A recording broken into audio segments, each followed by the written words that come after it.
ficilkii meesha ka dhacay Guinea waxay muujinaysay in waddanka la ictiraafay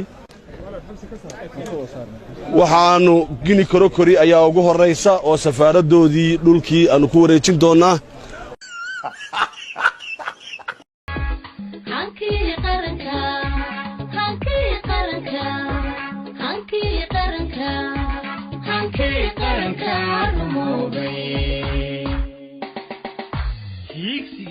himilada dalkeena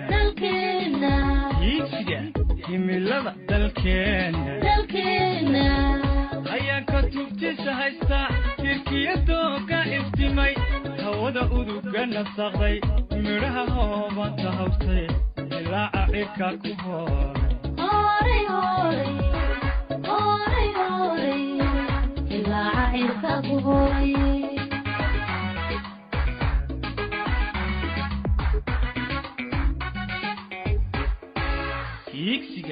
himilada dalkeena himilada dalkeena ayaa ka tubtisa haysta tirkiyadooga iftimay hawada uduga nasaqay midhaha hoobanta hortay ilaa cirka ku hooray ilaa cirka ku hooray